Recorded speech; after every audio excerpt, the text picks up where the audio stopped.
I heard the word hope, and I'm like, well, I know hope. Everybody needs hope. I said, what about hope? And instantly he gave me an acronym: healing, opportunity, purpose, and excitement.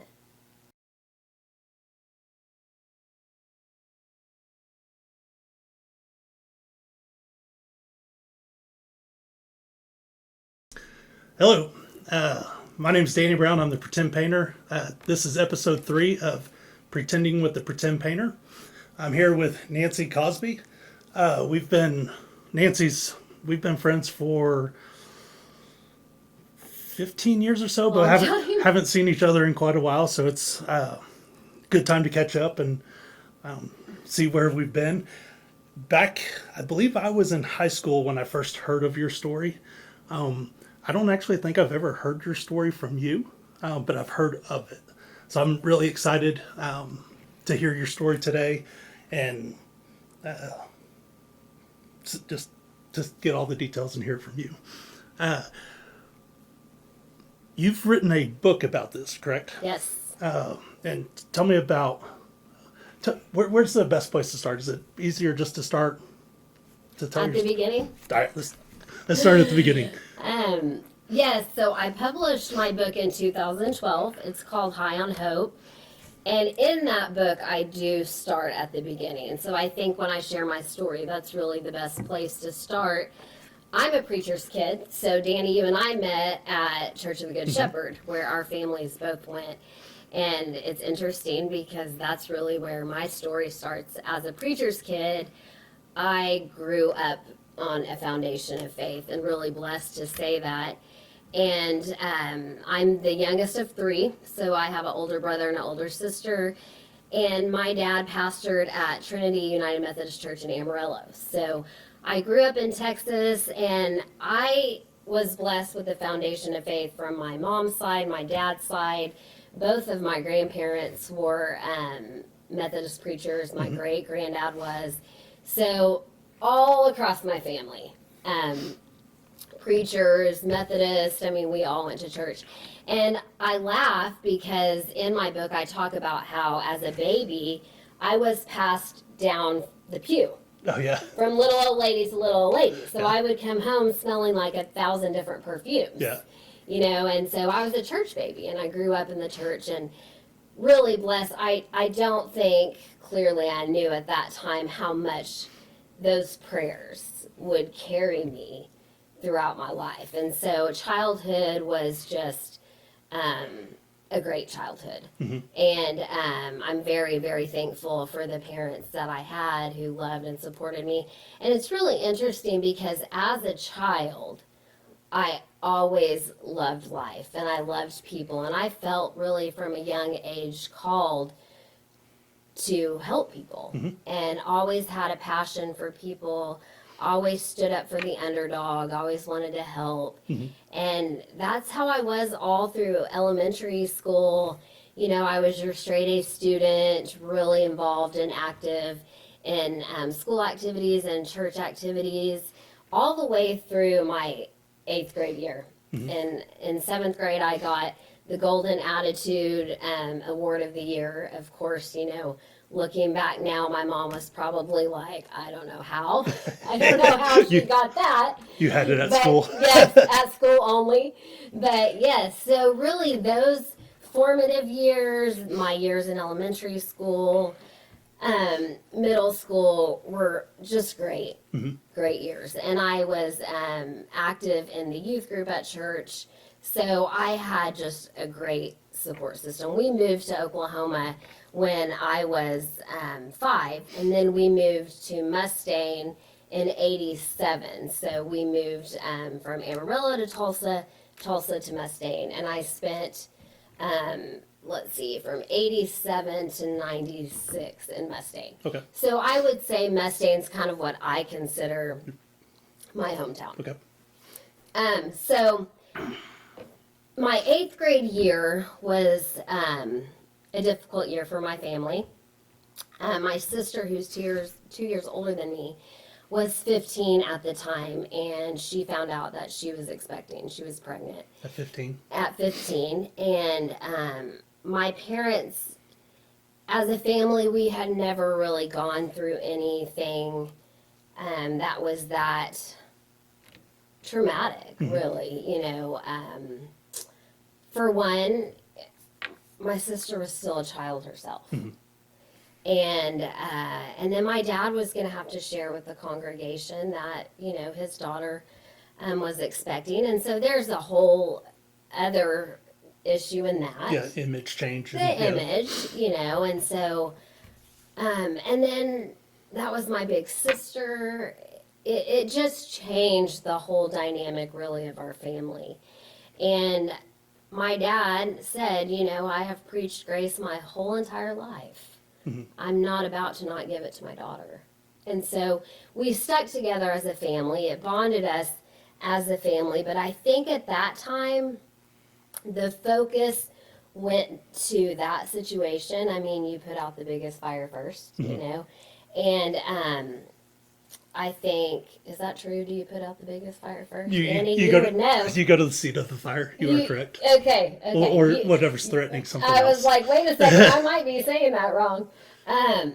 So all the attention kind of went there, and about that time, I think I kind of lost my way. Okay. You know, I think at that point I might have become the lost child. And it's no fault of anyone's. It's just how everything happened. And so at that point, I started really struggling. And this is when I was going into my freshman year in high school. And so I started with the smoking cigarettes, drinking, going to parties, lying to my parents about everything. My grades started slipping. So that's when that transition for me started. That summer, or that actually during the year, we found out that my dad would be transferred to Durant to be the pastor at Durant Methodist Church. That happens in the Methodist Church. You're transferred, a little different in other churches, but about every 4 to 8 years. Yeah, 4 to 8 years, and we had already been at Mustang for 8. So my dad accepted that transfer. And in some ways, I was really excited about it because I thought, you know, this might be good for me to get away, to have a new start. I think my parents thought maybe the same thing. And so that summer, I would be moving to Durant, and I would actually be starting summer school to catch up on the grades and the classes that I had failed. So we moved to Durant the summer before my sophomore year in high school. However, when you start a school in summer school, you're kind of being introduced to the group that also was in summer school. Failed every class. And so that was the group that I got introduced to. And then when I started school, I was the outcast. I was a new person. I didn't go to school there. I was not liked. I was a new girl.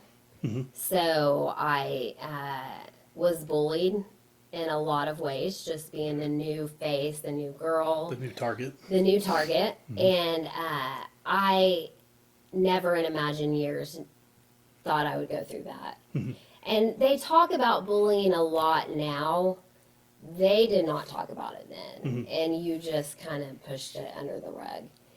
And there was no way I was going to tell my parents about it. Because, see, at the age 15, you don't look at your parents for acceptance anymore. You look at your peers. That's just where you're at developmentally. So I wasn't going to talk to my parents about it. I wasn't going to talk to a teacher or the school, you know, principal about it. I didn't have any friends to really talk about it. And you don't want to be the weak one, the crybaby, Yeah. baby, the narc, any of those things, yeah. So I just dealt with it, and it was rejection that I dealt with, and it really affected my self-esteem because here I am, I haven't done anything. I didn't purposely hurt anyone, but I started feeling like I wasn't worth anything because I hadn't done anything and people don't like me. So it really took a toll on my self reflection and what I thought about myself. And so it wasn't long after that I just slipped right back into those old ways, and I found the people who would accept me, didn't really care what I did, and I fell right back into addiction.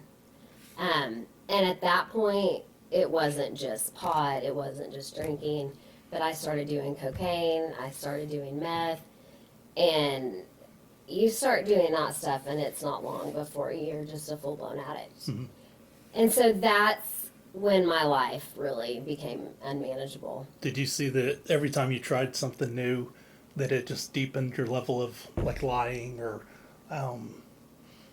hurting your relationship with your parents? And Oh, yeah. Yeah. I just got to the point to where I didn't want to go home. okay, You know, there was rules at home. I didn't want to follow the rules. I didn't want to go to school. You know, I remember there was a time my dad dropped me off at school and he told me, he said, Nancy, I'm going to pick you up right here after school. He showed up to pick me up. I wasn't there. You know, I had left, tried to go back to Oklahoma City where my friends were, and just, you know, devastating for my dad that day. And then my family in general, you know, my mom would drive around looking for me in ditches at 2 o'clock in the morning. My dad would go to meetings at the church with his staff and just say, will you pray for my daughter? We don't know where she is. You know, I mean, just addiction is like a book so close to your face that you don't even see anything beyond it. You don't see the people that you're hurting. It just completely takes over. And so it was just a really, really dark time for my family. And your family doesn't truly understand. So many people think that that loved one is choosing addiction over you. You know, you'll hear people say, well, my dad won't quit drinking, and I told him that I won't see him anymore if he doesn't stop drinking. And they think they're choosing that over them. And it's just not a choice, you know, because they're addicted to that.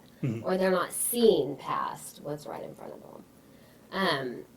So it was just a devastating time in my life.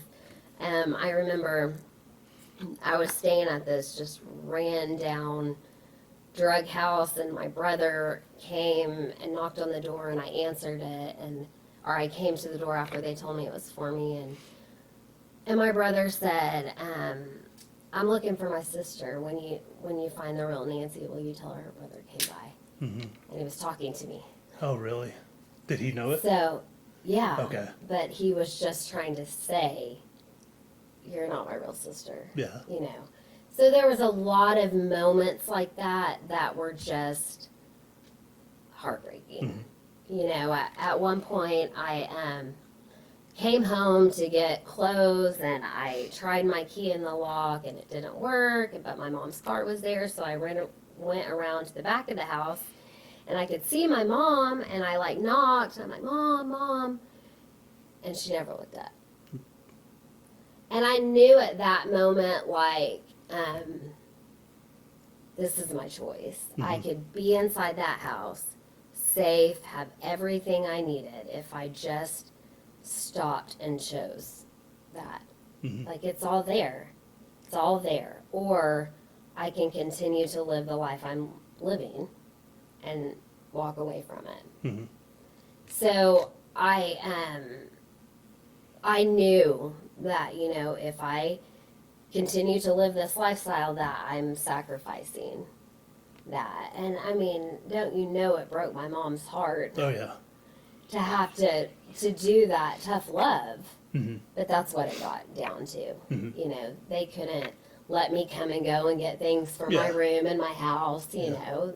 No, you don't get this stuff anymore. You know, that's what you chose. We're not going to support that. No. But they did.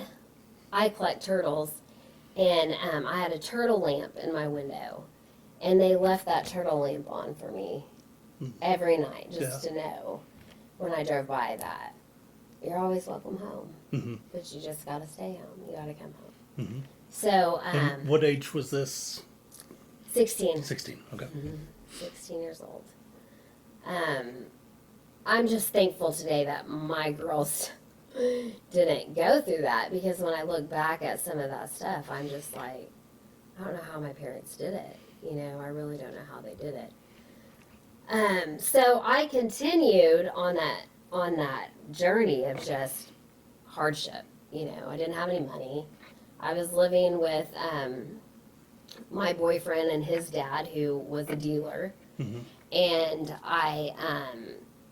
we were staying in this house that his dad and his stepmom had rented, and it clearly wasn't going to be like a happy home. I mean, this was just going to be a drug house. And all of their stuff, they moved all their stuff in, and it was just boxes everywhere. And that's where we did drugs. And praise God that I never became an IV user. I never did it. I was too afraid. But his dad and stepmom were. And I remember we were sitting there in the living room, and propped up was a wall hanging, a picture of his stepmom and her daughter from years past. So I see that picture leaning up, and then I look, and his stepmom's sitting there, right? Years later. And after the drug use, she looks like a skeleton compared to this picture of her healthy with her daughter. And it scared me. And it was the next day. I mean, I was so weak and tired, and I had been up for a week and hadn't eaten. And that very next day, I called my mom, and I was like, I want to come home. Because it scared me. And how did she react? Come home. Awesome. Come home. So I went home, and I stayed, and I'm kind of jumping around a little bit, because clearly a testimony done in however long this takes doesn't even touch all the things. That's why I did my book, because I was able to kind of over a year put it all together. But I went home, and I kind of started getting my life back in order. I did stop using, still partied with friends, still drank alcohol. I did get back into an alternative school to try to graduate. So I didn't stop, but I got away kind of from the heavy drugs. At that point, my dad had been transferred to Tulsa as the associate pastor there, back to where we came from originally. And my mom was working for a job who was paying for her master's degree. So the plan was, my mom was going to stay here, finish that out, and then join my dad later. So I was going to stay with my mom so I could graduate. So we moved from Durant to Medill, so she could finish. It was closer to her job, so she could finish, get her degree. I'd graduate high school. So that's what happened. My dad moved to Tulsa. We moved to Medill. I was finishing high school. She was getting her degree paid for. I was still drinking at that time. My parents decide they're going to go to Ireland for a trip. They'd always wanted to go, so they planned this trip with their friends. Before they left, my mom just said, Nancy, please, while we're gone, just stay home. Don't go anywhere. I don't want to have to worry about you. And of course, at that point, I'm saying, I won't go anywhere. Sure, you know. Same thing all of us would say. Yes. And of course, as soon as they leave, I'm like, what's everybody doing? What are we doing? And we make the plans, and I end up going, and I have a car by now, so I bought my car. Mom helps me get a car. So we decide we're going to go out, and I drive to Durant, which, if you're familiar with that area, there's basically the Texoma Bridge that goes from Durant over to Kingston and Medill. So I drive to Durant, pick up my friends. We go to this bar. I kind of want to stay in Durant that night, but my friend's like, no, we'll just go home. And I'm like, okay. So instead of going back over the bridge, we decide to take the back way. Not a lot of traffic, no police, all of that thing. So that's what we do. And as we're going the back way home, my car veers into the left lane, hitting Mr. Houston head on, and he's pronounced dead at the scene. Wow. So I am trapped in my car. His family was following him. They had just done a fishing trip. Oh. It was so surreal. I could hear my friends screaming. I could hear someone saying, "That's my dad. Is my dad okay?" I didn't know where we were. The ambulance came. I was like pinned in my car, my left foot under the clutch. They had to get like the jaws of life to get me out. They get me out, get me to Durant Hospital. I had internal bleeding, so they had to do a blood transfusion. And at that point decided I needed to be medevaced to Parkland Hospital in Dallas, the trauma hospital. Now my parents are in Ireland at this time, and so my sister meets us up there, and I remember just saying to my sister, like, "Carmen, I'm sick." Like, I knew something wasn't right. I mean, my body felt broken, you know, and I asked her, you know, "Is everyone okay? Is everyone okay?" And they had already instructed her not to give me any information because I was about to go have major surgery, and they don't want me to know any of that. And my sister said, "We're going to be okay, Nance. We're going to be okay." And so they basically sucked all the alcohol out of my body, gave me the blood transfusion, pumped me up in kind of this air suit, and then medevaced me to Parkland Hospital. My sister followed in her truck to be there with me. But I want to stop there, and I want to take you to my mom and dad while they're in Ireland. Okay. My dad, they get a call. Your daughter, the travel agent, pulls my dad aside and said, "Stan, there's been an accident." And of course, he's thinking it's someone in his congregation. And they say, "Your daughter's been in an accident," and they can't tell him whether or not I'm going to make it or not. And he remembers looking over at my mom while she's in line to pay for all these little goodies that she has. And he thinks, "I'm about to have to go tell my wife that our youngest daughter has been in an accident, and they don't know whether or not she's going to make it." And you're across the ocean. Yeah. And so he talks about just that feeling of having to break the news to my mom. And I think to this day, when I hear that, that is probably what just tears me up more than anything, is what I put my parents through. You know, I have dealt with so much grief of what I went through, and but now I think what I still struggle with is just how much hurt I put them through, and other people through. And I'll talk about that in a little minute. But that moment right there, when my dad shares our family story, and I hear that, I'm just like, oh, it just breaks my heart. But yeah, then they have to fly all the way home, not knowing. So I have surgery. I have 3 screws in my pelvis, 10 screws in a plate in my ankle. Everything goes fine. My parents actually arrive by the time I wake up from surgery. Okay. Which is crazy to even think. Yeah. And I ask my mom, and I, just say, "Mom, is everybody okay?" And that's when she tells me, "Oh, this is hard. No, Nance, the man in the other car didn't make it." And I think I processed that the best I could at 18. But I'm a mama now. Yeah. Oh. And just to know that you are responsible for, like, the God-breathed life of someone is just heartbreaking. I can imagine. So, so that was a journey that started at that point. And when I got out of the hospital, I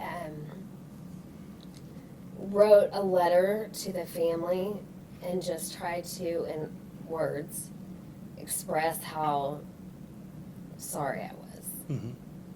And I talk about this a lot, like, you've told people, oh, I'm sorry I couldn't make it, or sorry I was late, but like to have to say I'm sorry for taking the life Mm-hmm. of someone you love and care about is not something that you've ever wanted to do. Mm-hmm. And It's probably the first time you're actually sorry. Like, you truly mean it. Yes.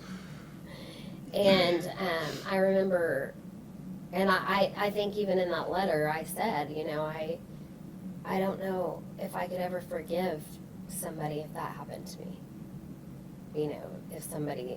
If I lost my dad. Mm-hmm. 2 weeks later, I receive a letter and from that family, and it said, "We forgive you. We forgive you, and we believe that God's given you a second chance, and we don't want you to waste it." And I remember when I got that letter, I held it forever, not wanting to open it because I didn't want them to hate me. Yeah. Because if they knew me, they would know my heart, and that my heart is always wanting the best for people. Mm-hmm. And when I read that, I wish I could say today that, oh, I never messed up again. I never, but I struggled with addiction. And so even after that, I still struggled. I still made bad decisions. I still partied. I still did things like that. Mm-hmm. And it wasn't until,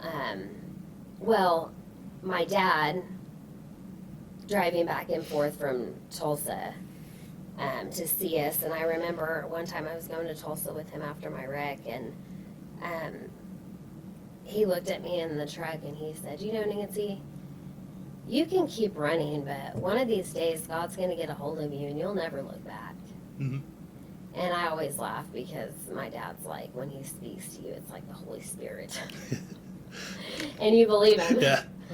And I believed him. And I was like, I think he's right.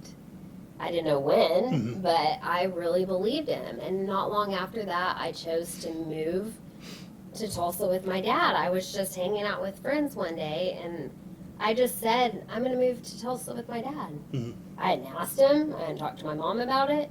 But just in the middle of us hanging out, I just said, I'm gonna move to Tulsa with my dad.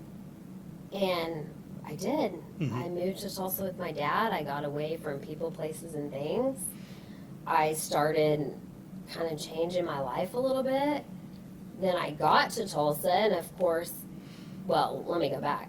My mom was probably freaking thrilled to death.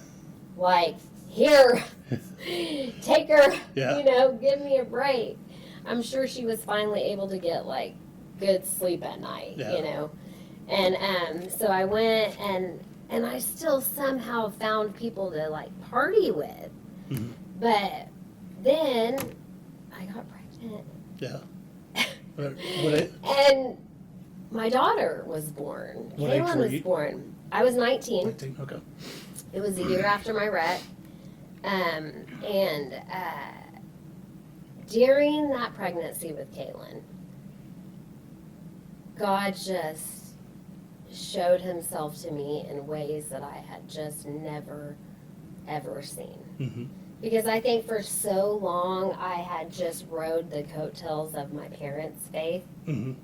But during that pregnancy, Jesus became real to me. And I just started saying, if God is who he says he is, I don't have to be perfect. Mm-hmm. And I just started believing that he meets me where I am. And I rededicated my life to Christ. My parents and I just became best friends. We'd go eat Mexican food together. We went to the Michael W. Smith concert. Yeah. I mean, we laughed and spent so much time together, and it was just such a needed time for all that had gone on. Mm-hmm. And Kaylin was born. Her middle name is Hope because she truly was the hope that saved my life.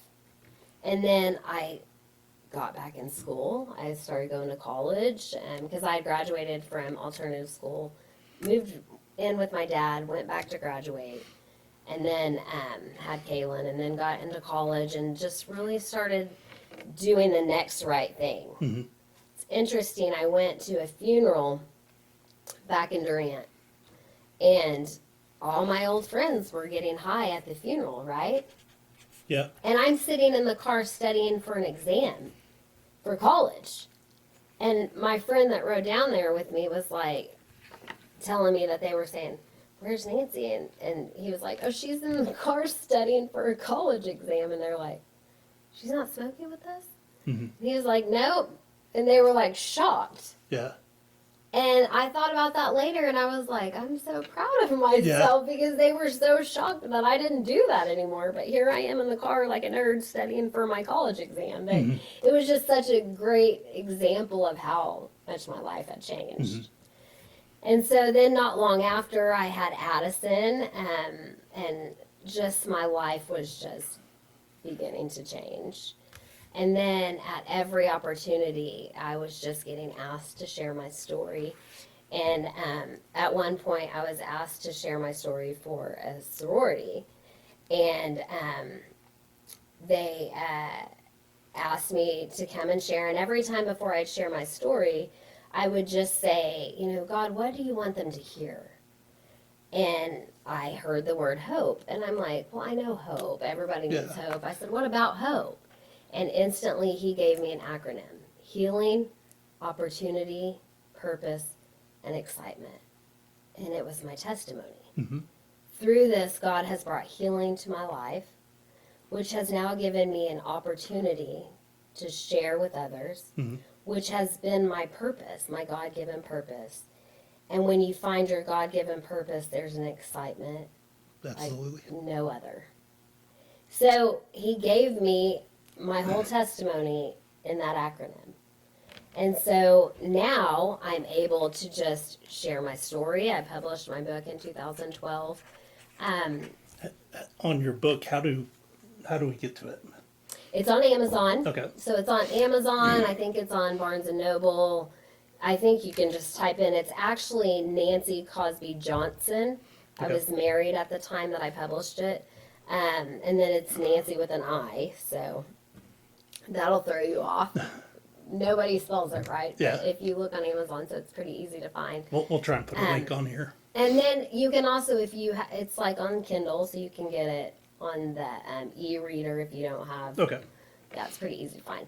But so that word hope has really been an anchor for me. And on the front of my book, it's an anchor. So just so very thankful that God brought me through all of that.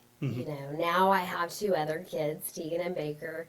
I've been through a significant amount of loss since that. Since I published that book in 2012, much has happened since then. Your story never stops. I think what I focus on now is probably grief, helping people with grief. From 2018 till now, I lost all 4 of my great-grandparents. I lost my very best friend Stacy in 2009. I lost my best friend Brett last year to colorectal cancer. My kids' dad, Tegan and Baker, it'll be 3 years in March that he passed away. So I've had to guide my little ones. They were 5 and 8. When he died, I've had to walk that road of grief with them, which has been, I would say, probably the hardest thing I've ever had to do in life. So the hurt never stops.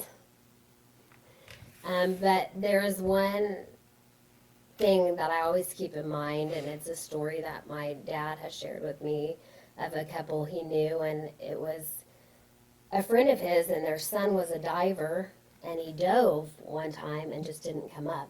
Like scuba diver? Nope, like a diver. Okay. And they got him to the hospital. His parents were there, and people would come and visit him, and it was actually his mom and dad that were encouraging the people that came to encourage them. Mm-hmm. And someone asked him, how are you so strong about this? They asked the dad, and he said, there's a hurt in my heart that no man can touch, but there's a joy in my heart that no man put there. And I think that's just what I have to remind myself, that no matter the hurt of the world, I still have the joy of the Lord in my heart. Absolutely. And that's what I have to remind myself, no matter what painful experience I go through Mm-hmm. in this world, that God has overcome the world.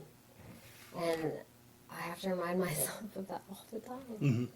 Mm-hmm. So there's been a lot of hurt, but God has really brought hope out of so much of that for me, and I'm just so very, very blessed. When you said that you got the letter from the Houston family, Mm-hmm. Have you ever talked to them? Was there any connection there? No, there hasn't been, and if you think about it, this was in '98, Mhm. so this was before social media. Okay. This was before information was like easy to find. Mm-hmm. So I have looked for the people who wrote me the letter. I think it was actually stepdaughter and son. No, I'm sorry, daughter-in-law and son.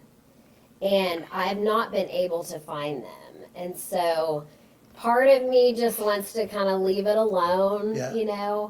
and let it be what it is. But I have tried, Yeah. in some ways. I did, interesting enough, have a granddaughter reach out to me on Facebook that did not feel that way, Okay. that felt the opposite. Mm-hmm. And I had to deal with that. And I had to just say, I'm glad you reached out to me to share how you feel. Mm-hmm. You have every right to. Mm-hmm. And I can't blame you for that. And I can't even say I wouldn't do the exact same thing. Mm-hmm. So that piece was hard for me. But I'm also understanding. Mm-hmm. I don't think it was on that side of the family. Yeah. So it was just really interesting. It caught me off guard. But that's part of it. Mm-hmm. And so it hurt. Yeah. But I had to deal with that. And I was okay with that. And I think what I said to her is the best thing that I could have said for her. I just listened, Mm-hmm. and I tried to tell her that, I'm glad that she was able to tell me all of those things, and I did my best in responding, but I think the very best thing I could have done was just listen, Mm-hmm. and that's what I did. So On your road to recovery, did you go through a process, or did you actually like AA or something like that? no, I didn't. So one of the things that they say when you are going through recovery is to change your people, places, and things. Mm-hmm. So in a way, I did do that when I moved to Tulsa. So yes, that piece is suggested by recovery. I have been in therapy, counseling, group sessions, all of that for over 17 years. And I tell people that, and I'm like, I don't know if that sounds good or bad. But I am very devoted to the whole therapy process. Mm-hmm. And group sessions. They say that group therapy triples your success rate in recovery. So I 100% support it. A Chance to Change is, I worked there for 12 years. Mm-hmm. And 100% support therapy. It's really funny how people will say, I don't need somebody to tell me what to do. If your therapist is telling you what to do, they're not a healthy therapist, Yeah. because they're going to listen to what you say, Mm-hmm. kind of say it back, and you're going to hear something in a different light that you never heard it. And then you're going to fall in line with how you can help yourself. Mm-hmm. So I have been in Celebrate Recovery. I'm very active in Al-Anon, which is for family members of alcoholics. Mm-hmm. So, because I've also been in relationships with alcoholics and have really struggled with that. So I co-lead an Al-Anon meeting via Zoom on Monday nights. So I'm very active in Al-Anon. I totally support AA. I think it's fantastic if you can get in a support group. I believe in individual therapy. I believe in group therapy. I didn't specifically do any of that to get recovery, but I wholeheartedly support it. Individual therapy or residential, whatever you need to do. You have nothing to lose, everything to gain. And that's kind of my philosophy when it comes to recovery. Try it, you know? I mean, just try whatever you can to help yourself. So, yes. Can you tell me a little bit more about a chance to change and what their program is? Sure.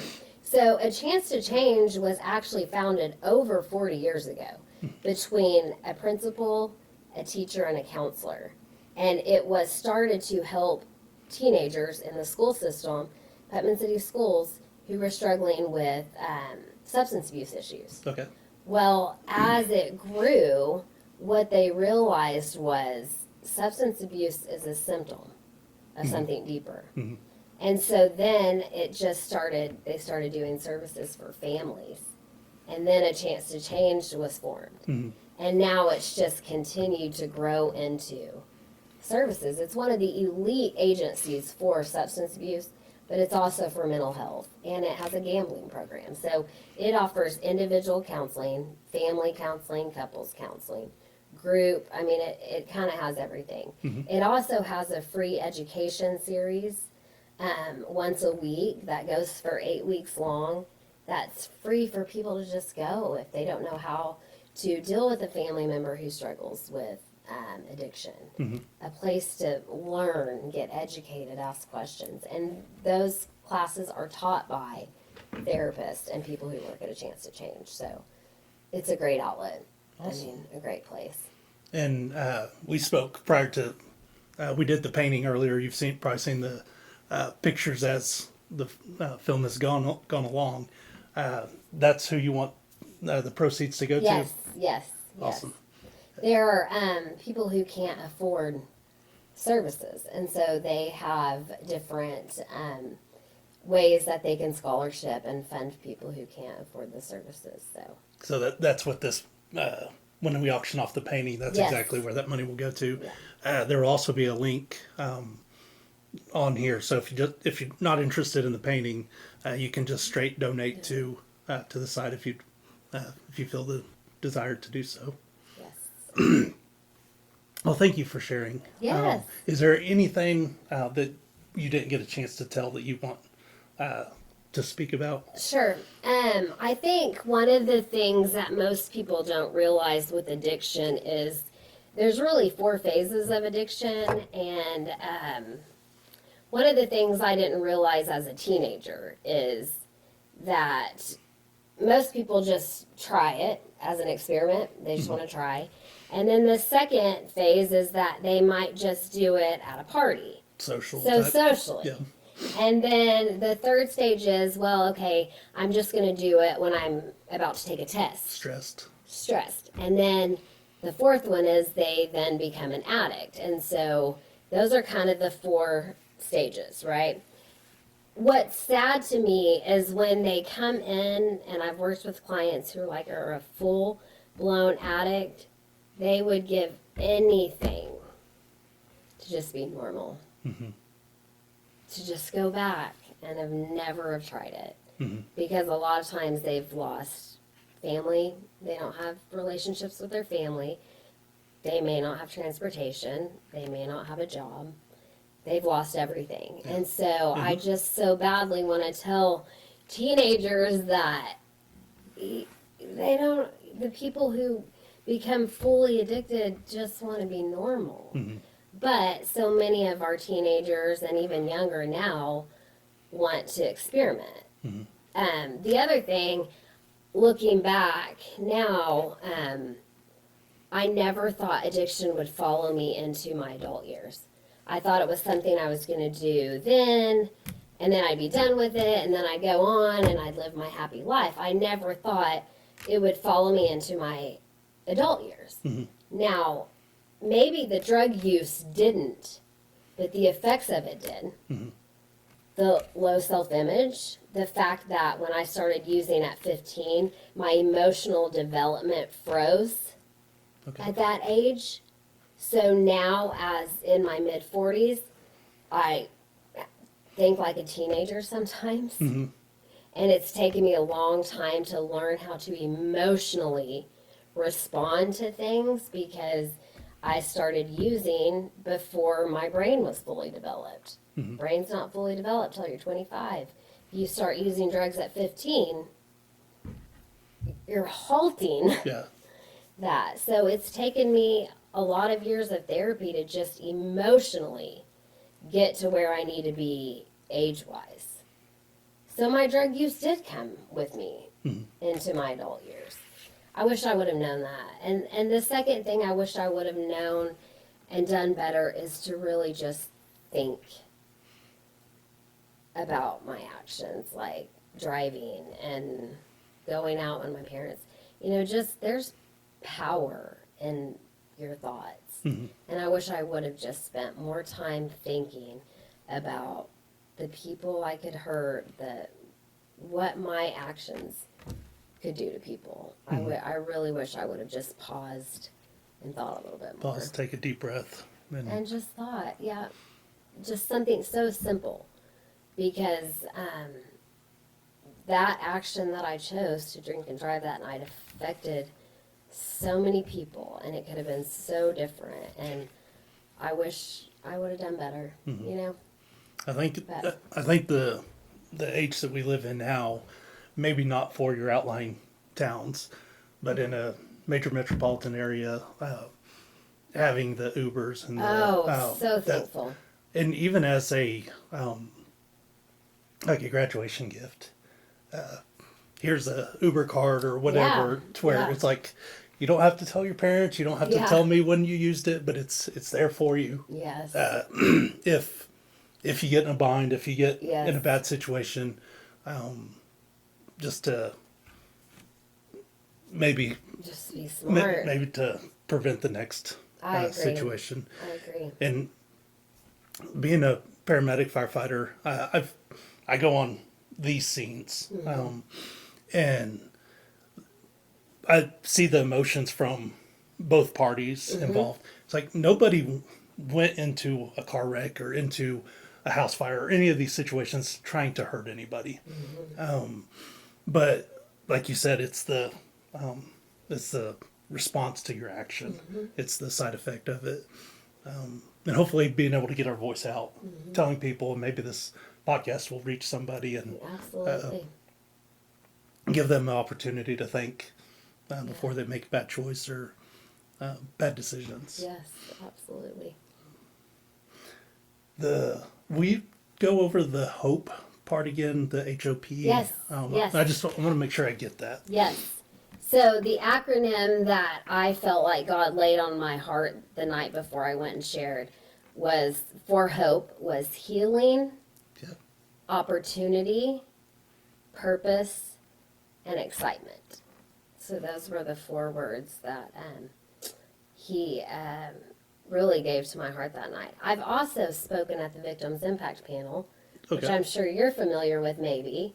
It's the panel when somebody has been, has received a DUI or driving under the influence, and they're required to Okay. do the Victim Impact Panel where they hear from an offender, a victim, and then either a firefighter or a police officer Really? who has worked the scene of a crime. Okay. And so I go and share my story as the offender. And I'll never forget the first time I was asked to do that. A little nervous because a lot of the people that are in that don't want to be there. Yeah. Okay. And so I was having to go in here and share my story. And I remember I was sitting out in the driveway, Brown's Driving School and more, and saying, God, I don't want to do this. I don't want to go in here. It's different share testimony in a church Yeah. where everybody's so loving Yeah. and caring than at a victims impact panel where a lot of them don't want to be there. And so I just remember praying to God, Lord, please help me. And God said, Nanci, you are the vessel. It's my story. You are the vessel. You're the one carrying it. Mm-hmm. And I went in there, and God spoke through me, and it went without a flaw. And from that point on, that's how I pictured every time I shared that it could be anybody. Mm-hmm. It could be anybody's story. I'm not special because it's me. Mm-hmm. I'm not, it doesn't matter. It's, I am the vessel, and God is the story. Mm-hmm. And when I look at it like that, I'm more than happy to share because it has nothing to do with me. It's all about the grace of God. Anything else before we close up? No, just, well, thankful to my family for sure. Yeah. For putting up with me and my kids. You know, my mission statement is to be the best I can be, add value to the lives of others, and leave a legacy for my children, you know, and that's what I try to live by. So, God willing. Yeah. So, I love it. that's it. Yep. I'm going to break into this video real quick to let you know we have a $300 sponsor for this video. It's from Mesa Construction Services. Thank you, Scott Treadwell and Brian Tapley. If you have some construction needs, please give these guys a call. I appreciate you sponsoring the show. That brings our total up to $600 so far to the Wounded Warriors Foundation. Hopefully we'll keep growing and generate a lot of money for them. All right, back to the video. Well, as with the other episodes I've done, we will auction off the painting, but the proceeds go to A Chance to Change. And like I said, you can donate directly to them. There will be a link on here also, and there will be a link to her book. And what's the title called again? High on Hope. High on Hope. So, as always, only love. Love you guys. Bye.